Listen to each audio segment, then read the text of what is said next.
الحمدللہ فتح ہی فتح ہے، چونکہ اللہ نے خود قرآن مجید میں فرمایا انا فتحنا لک فتحا مبینا۔ ایک ایسا شہر جس شہر سے آپ بالکل بے یار و مددگار نکلے، بالکل لوگوں نے، دشمنوں نے سامان سب کچھ ہر چیز لوٹ لی سمجھو،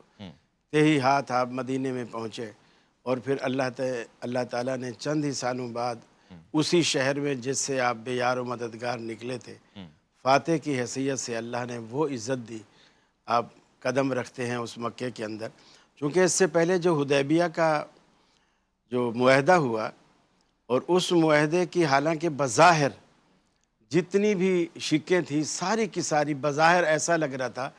کہ کفار کے حق میں ہیں، اور مسلمان سمجھو بالکل نیچے دب کے ان کی شکستیں ساری، ان کی شکیں ساری مان رہے ہیں، حتیٰ کہ حضرت عمر فاروق رضی اللہ تعالیٰ عنہ جیسے جلیل القدر صحابی وہ بھی اس چیز کو اور اس حکمت کو نہ سمجھ پائے، اور انہوں نے عرض کی کہ یا رسول اللہ صلی اللہ علیہ وسلم، اگر ہم ان سے لڑ پڑیں اور ہم لڑ کر شہید ہو جائیں کیا ہم جنت میں جائیں گے؟ آپ نے فرمایا بالکل۔ فرمایا اگر ان کو ہم لڑتے لڑتے مار دیں کیا یہ دوزخ میں جائیں گے؟ آپ نے فرمایا بالکل۔ تو فرمایا اللہ کے رسول کیا وجہ ہے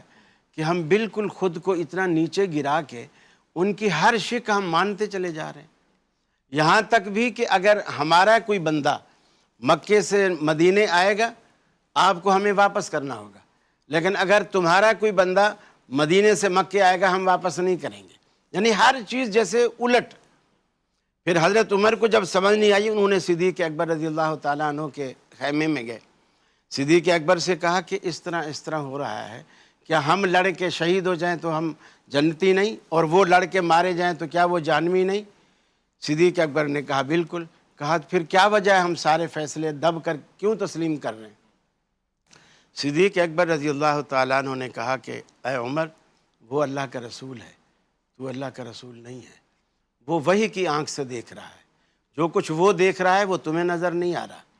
ہمارے لیے یہی بہتر ہے جو کچھ آپ نے فیصلہ کیا ہے اسے دل و جان سے مان لیں۔ اللہ تعالیٰ نے حضرت عمر کو بھی شرح صدر عطا کر دی، اور اس فیصلے پہ صحابہ جو طوعاً و کرہاً جو بھی تھے سب نے اس کو مانا، اور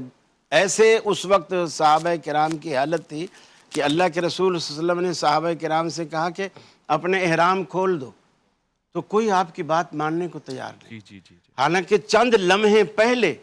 آپ نے کفار کو ایک منظر دکھایا، آپ نے وضو فرمایا، صحابہ کرام ایسے آپ کے وضو کے پانی کو لینے کے لیے ایسے شیدائی بن کر لپکے کہ ایک قطرہ بھی زمین پہ نہیں گرنے دے رہے، ہاتھوں پہ لیتے ہیں اور اپنے جسم پہ مل لیتے ہیں۔ اور اس طرح تو اس کافر نے بھی جا کر اپنے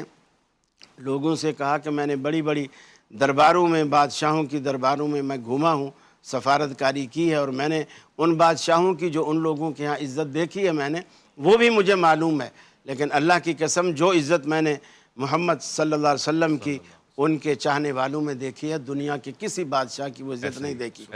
پھر وہی لوگ تھے جو وضو کا پانی اپنے جسم پر مل رہے ہیں، آج اللہ کے رسول فرما رہے ہیں کہ احرام کھول دو، وہ اس لیے ان کی سمجھ میں اس لیے نہیں آ رہا کہ وہ سارے کے سارے دل برداشتہ ہیں، افسردہ ہیں۔ آپ بھی افسردگی کے عالم میں اپنے خیمے میں گئے، وہاں حضرت ام سلمہ رضی اللہ تعالی عنہا تشریف فرما تھی، اور انہوں نے ظاہر بات ہے ازواج مطہرات مزاج شناس نبوت تھی، آپ کو دیکھا تو سمجھ گئیں کہ آپ کچھ غم زدہ ہیں۔ کہا اللہ کے رسول کیا بات ہے، آپ کچھ مغموم نظر آ رہے ہیں؟ فرمایا ام سلمہ بات ہی کچھ ایسی ہے، یہ لوگ جو میرا وضو کا پانی کا قطرہ بھی زمین پہ نہیں گرنے دے رہے تھے اب میری بات ماننے کو تیار نہیں۔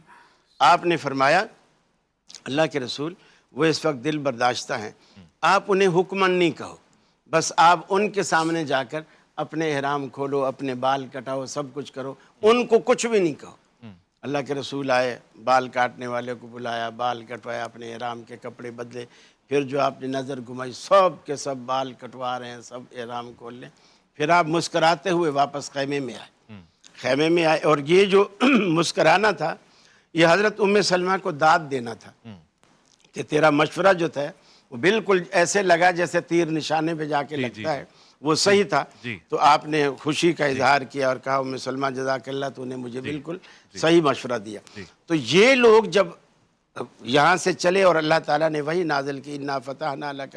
فتح مبینہ، جی۔ تب صحابہ کرام کو بھی سمجھ میں آ گئی کہ اللہ تعالیٰ کی یہی منشا اور یہی مرضی ہے، جی۔ اس پہ خوشی ہوئی۔ لیکن پھر کفار مکہ نے عہد شکنی کرنی شروع کر دی، جی۔ وہ پابندیاں جو جنگ نہیں ہوگی اتنے سال تک ہم نہیں لڑیں گے، اللہ کے رسول نے فرمایا چلو ہمیں اس میں تیاری کا موقع مل جائے گا۔ اور جب بھی عہد شکنی ہوئی ہے، اس سے بھی یہی ظاہر ہوتا ہے کہ اسلام عہد شکنی نہیں کرتا، کفار کرتے۔ کفار کرتا۔